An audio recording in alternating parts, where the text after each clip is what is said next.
it's good to be here. Wes, it's good to be here. We are Pablo and Wes at pabloandwes.com. Yep, and it's episode 8, and this is a go deep episode where we're going to talk about, what are we going to talk about, Pablo? Classroom management. And this is our No. second. Hey, settle down, kid. Settle down. Wait, that's not what I would say. So this is our going deep episode. It's our second one. In this format. Right. Yeah, and we'll see how you guys like this second one. And, Yeah, and it was based on your feedback. So just a quick thank you to people who left reviews, 5-star reviews on iTunes. So Nicole, thank you. We appreciate you. Natasha, thank you. We appreciate you. And I think there was one more. It'll come to me, and I'll say thank you in the middle of the episode. We thank you all. We thank you all. If you're listening, we thank you. And off the top, if you're listening, you're probably listening on iTunes and or the Google Music or Play Stitcher, Store. or something like and that. if you're watching on YouTube. So you have options. You do. So join us on either. Yeah, sometimes you just want to do the dishes and watch a couple guys talk about classroom management. Boom! So you can. All right, let's get into this. All right, let's do it. Classroom management. Pablo, when you think back to your childhood, I'm wiping my brow. your experience as a student, what do you remember in terms of what teachers did? I was going to say did to you, but that's pretty accurate. Used it in terms of classroom management. Okay, I think there's a theme because I talk about this in different segments that we've had. Yeah. I don't remember much from my elementary, junior high school You might have classroom experience. Yeah. I did. Sadly, there are no books. There aren't any books that I remember. The one thing I do remember is being issued or shooed out of class. Oh. Pablo outside. So my last name wasn't Diaz. It was outside. My last name was outside. That's Pablo, harsh. especially 6th grade. I can't even Really? remember the teacher. That was my favorite grade. That's the thing. And that's what I remember. And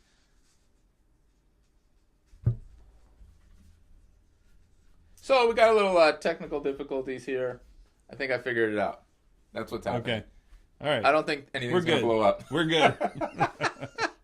So, anywho, so the thing was that I think I worked really hard in class, but I think I was a little bit of a chatterbox, and talkative. I was social. Yeah. I wanted to talk to people, and I wanted to be funny. I was that guy.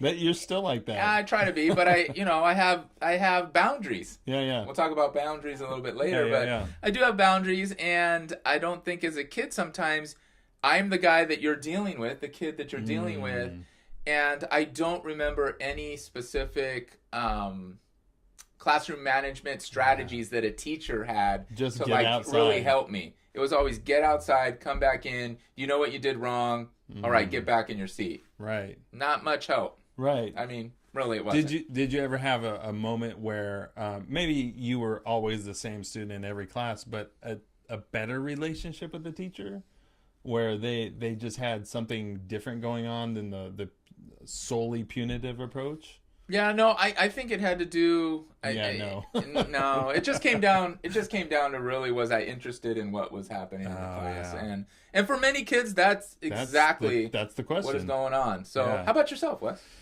I was pretty much I was a good student, but I do think that I was maybe, I don't know if I was impulsive, but I was definitely sort of creative, and I would get distracted.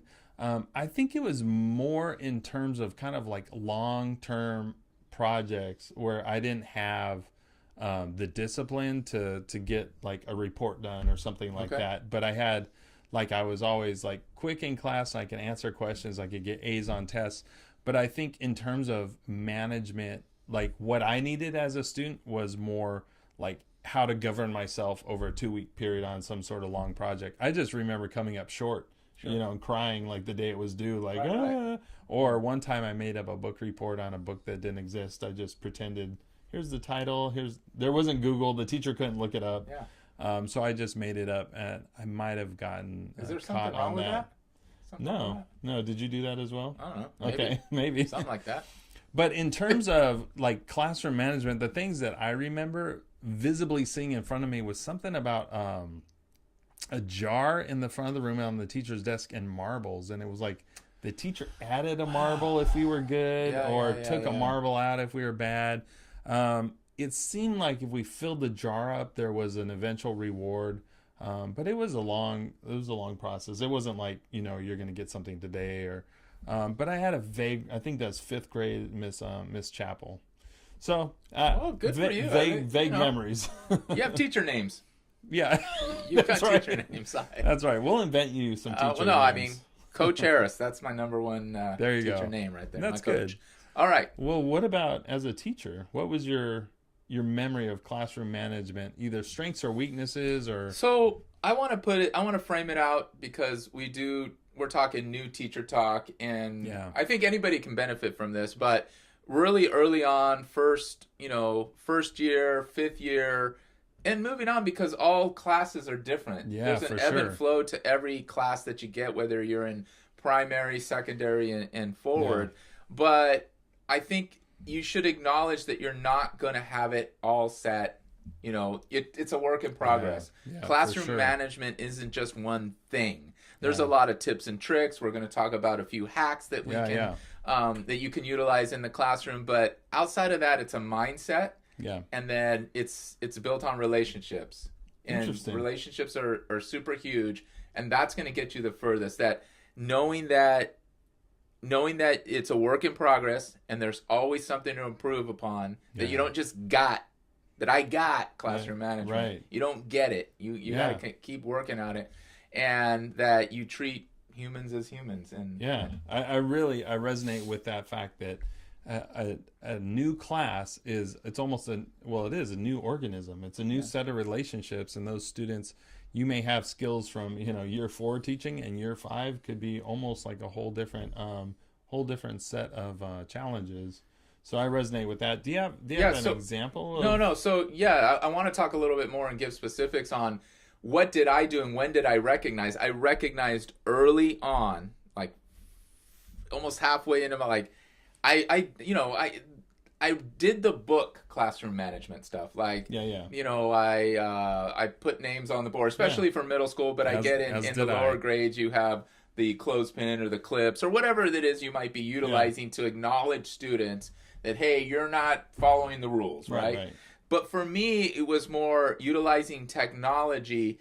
In this case, I used, and I think I may have talked about this, but I used a tablet, not the tablets that we're using today in schools, but a tablet that allowed me... A stone tablet? Not quite that old, Wes. But a tablet, nonetheless, that allowed me to connect wirelessly to my computer. Mm-hmm. So when I was providing a lesson for students, that I was proximal to students. It allowed me to move about, like the whole Southwest, move about the cabin. Yeah. I was able to move about the classroom.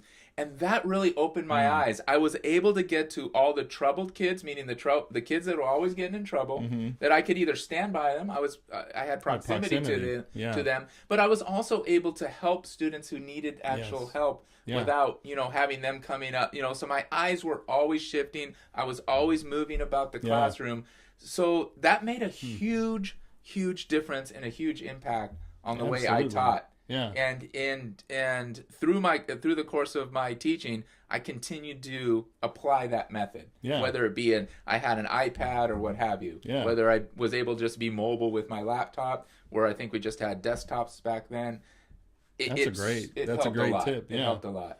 Yeah. I mean, but proximity, it doesn't matter what you have, but proximity is huge. Yeah. One of the first lessons I learned was, don't turn your back on the class. Sure. And when you're using that proximity, whether you're helping a student in the back, at the side, the left, the right, is rotate your back towards the wall and then, help the student, but always keep those kind of eyes and ears focused. And sometimes students will just refrain from doing something that they might feel the liberty to do if you weren't looking. So that is one clue or a tip. And actually that came from, so let me back up a little bit. My first year, probably first 2 years, if I'm really being honest, classroom management was a complete. So I read the book Positive Classroom Management by Fred Jones, and it was hugely influential. I understood it. I had that head knowledge, but when I got into my first year of teaching, I couldn't apply those lessons and those strategies. But over the first year, I was able to gain more and more skill with taking that head knowledge and getting it implemented in my classroom. But Fred Jones is very attentive to those psychological and social signals like body language. And so that's why, having your back to the wall and kind of facing the class, because students know what your eyes are attending to, that's what you're paying attention to. So I would start to use things like silence, or I developed like the look or the teacher look or the stare. That was in the book. And those are huge because what I found that caused problems for me early on in teaching in terms of classroom management was my tongue. Like if I tried to speak in rebuttal of what a student had given me in rebuttal of something I had said, it's just this losing battle. It's this endless loop. Yeah.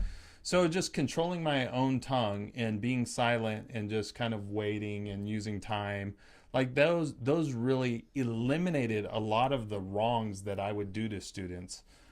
So that was kind of my first steps on my journey. I didn't like the look. Yeah. Like I used to use it too. Yeah. Nah, it didn't make me feel good. Yeah. I thought it was helping me and in the in the classroom, but I don't like the look. I mean, I get you, but I don't like the look. So that was probably years like 2 through 4, and then I grew to use it less and less because it has its own sense of aggression or well, it is aggressive. I mean, you're like maintaining that eye contact until they back down. Right. And so I used other strategies like shaking their hand when they came into the room and things that are more positive. But actually holding my tongue, now that I think about it, was one of the first strategies that helped me not cause more problems. Yeah. So in the book, actually I think he has a follow-up that's a little easier to read. It's called Tools for Teaching. There's kind of this tip called omission training, and it's going to tie into our next segment where we hear a clip from an expert or an outside source. But omission training is like that idea of like most of what you do most of the time works for most of your students. Nice. And then omission training is like that thing you have to put in place for the 1%, the 2% of students. And so we had developed this. Well, actually, we should maybe just let's just get right into just play the clip. Yeah. So here's a clip, and this is Pocket Full of Primary is the YouTube channel. Pocket Full of Primary. I think you can find her just Google it, but Pocket Full of Primary YouTube channel, Instagram, and her website. Yeah. So this is tip, I think, our hack number 4, classroom management hack number 4 out of 10 in this YouTube video. We'll put the link in the show notes. And here we go. Let's hear what she has to say. While they are working, just be sure to reinforce that spot is there for them. That's the end of the last tip. Just saying. Hack number 4, secret symbol. This hack is perfect for those students that are very impulsive and do not think about their actions before they do them. Basically, you would meet with the student one-on-one, and the two of you would decide on some kind of a secret symbol that you can use to get their attention when they are misbehaving, rather than calling them out in front of the entire class. Now, it can be something super simple like pulling on your ear or scratching your eyebrow, but the students love it because it's something secret and special just between the two of you. It's a great way to build a relationship with that student while also curbing their impulsive behavior. The best part is you can use this with multiple students at the same time because you... All right, so secret symbol is a way for you to communicate with students and give them cues that they may kind of help them be more self-aware of how their behavior is coming across in the class. And that's kind of the idea of Fred Jones's omission training, is you set up a signal or some sort of system where the student kind of almost counts the number of times that they're talking out in class or talking without raising their hand or whatever the issue is that you're trying to coach them through or help them on. So, and the one thing we didn't talk about necessarily is a lot of these classroom behavior management tools that we have are very punitive in nature. Right. They are dangerous. I was going to say in danger, but I just think we can't always start with the negative. Right. Like you're always bringing it down like you are guilty until proven innocent kind of thing. And a lot of times the clips or the clothespin tactic type things, which are great, put their names on them, and you get to kind of see kind of an evaluation tool from the start of the day, or evaluate the students from the start of the day to the end. But you need a little bit of balance. I talk about balance a lot, and I will always talk about balance, but you should probably find them innocent before being guilty, kind of thing. Yes, definitely. So we highly recommend Pocketful of Primary's 10 Classroom Management Hacks. I think that's Michelle Fair. Fair or Ferre or... I'm going to go with Fair. Fair, okay. You let us know, Michelle. Okay. You let us know who's right. So she talks about some other tips like mystery student or camera in the room. And Pablo, have you ever used the camera in the room? So I haven't used a camera in the room, but when I was in the classroom with one-to-one iPads, I used to tell a little lie that I could see exactly what they were doing on their iPads, and I could see their screens. So that's not far-fetched. That's actually available in today's day and age. Yeah. The technology wasn't quite there. Yeah. Or we weren't paying for the service at the time. Yeah. But I just told my kids that I could see what you're doing. I see you. So do what you're supposed to be doing. So that's the idea of camera in the room. Yeah. She talks about smelly spot. You'll have to watch that and decide for yourself if that's a strategy for you. It could be. She talks about the tattle monster, or ways for students to tattle into like a suggestion box in the back of the room. And I know my stepdaughter used that in her first year of teaching. And it's always shocking. You say like, hey, do you want to, if you have something, instead of running up and telling me and interrupting class, go put it on a slip of paper and put it in the back of the room. So it's always interesting what you find in that box at the end of the day. You might find some goodness in there. You never know. Like, right. Kids might not use it the right way, and to your surprise, give a compliment. Yeah, that would be cool. Yeah, so check out the rest of our classroom management hacks. And then, so for today, for the tool of the week, we were going to have the clips and the names on the board. And those are, like Pablo said, like more of a punitive type of approach. So I think the hack or the twist on that we would suggest is try to incorporate a private chat with the student, so that you are not embarrassing them. You're not using shame as like your number one go-to. Absolutely. Yeah. No, absolutely. I can't even count how many conversations I had outside, just right outside the front door, with your students, where you can keep an eye on the rest of your students as they're doing whatever they're supposed to be doing, but you're having that one-on-one conversation. And I did use I did do the strategy of making sure, and I'm not a very tall person, but I was always taller than the average sixth grader. So, and you're taller than I would always get down at their level or even below them, just to make sure that I was not trying to emphasize kind of that. That's a really power, sensitive kind of approach. I really appreciate that. I mean, if you think, like, I'm 6'4", and when I was teaching ninth graders, I mean, very rarely do you get a ninth grader who's 6 foot. And so if I'm talking with them at their desk, then I would sort of kneel and talk to them at eye level. I don't know if I ever really incorporated that into, a talk in the hallway, which I did too. I would ask them to stand outside, wait outside, and then I'd talk to them. And I wouldn't tell the class why I had asked them to step outside. And I usually wouldn't even say it audibly. I would just go whisper to them, hey, can I talk to you outside? And then when I got over to the door, we'd have that chat. But I wish I'd remembered that body language, kind of like, I think it's important. Yeah, for sure. Hey, yes. I think the camera does this right here. The chairs, like, I'm not 4'4", and look at here on camera. Yeah. We're about the same height. Yeah, we are. All right, top 3 list. What kind of things do we think are the top 3 things in classroom management world that can kind of help? So for me, the number one thing that came to mind is you need to have a proactive approach. So for me, just a way to make this concrete is when you open your lesson, think of what your classroom management strategy is going to be from the get-go. Don't wait till something happens and then you have to react to it. Whatever it is. Yeah, whatever it is. So start the lesson strong, have an approach, and it could be that positive reinforcement and say, make sure you're... and actually, what you said about proximity, that was part of Fred Jones, the book. I highly recommend it. He talks about working the room. and not being, tied to the front of the room. But as you work the room and you're moving around, maybe it's positive reinforcement. I like how so-and-so is ready, that kind of thing. But be proactive. Have a strong game at the beginning of the lesson. When it opens, be ready to... Makes a lot of sense. Makes a lot of sense. Yeah. What about you? What's another top list for... A top thing would be to set boundaries, as you stated. So these would be the boundaries, whatever your classroom management style or whatever it's going to be, but allow kids to roam within those boundaries.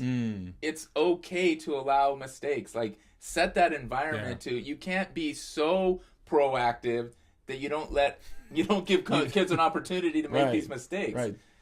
No, tell them all 101 things they can't do. Yeah, I'm going to read what you wrote because I love what you say here. Let students explore and experience consequences. Yeah, that's huge. Yeah, don't micromanage. Set up the system and let them play with it. And in some cases, you might see this as generalities. Yeah. But it's a good generality to have. Yeah. It'll take you a lot longer than some specific thing. Yeah, for sure. Yeah. So our last on the top 3 list of classroom management strategies or approaches or tips is build that opportunity for restoration. And so our number one thing is talk privately with students and try to ask questions and get to understand their thinking. I love that. You're gonna get to know your students a little bit more when you have these micro conversations. Yes. And then they'll thank you for it. And over the course of the year, hopefully you're doing it less and less with that student in terms of taking them outside or just having those private conversations. Yeah. Well, I think that's it for classroom management. Boom shakalaka. All right. It's time for our social media shout out. Do it. And it's undoubtedly this time for Pocket Full of Primary. Instagram, YouTube, a website. Michelle, fair? I say fair. I'm going to say fair. Okay, that's fair. That's fair. Let us know, Michelle, if we are wrong. We're going to reach out to you soon. But go check her out, Pocket Full of Primary. Yes, and the YouTube video that we'll link in the show notes, she talks about 10 classroom management hacks, and I really like the way she set up kind of 3 categories: behavior management, question management, and noise management. I thought that was a very thoughtful way to approach it, so you can check that out. I think that's it, Pablo. Wes, we're out. We're out. All right, we'll see you guys next time. I was going to say next week, but it's next time. It's next time. See ya. Bye.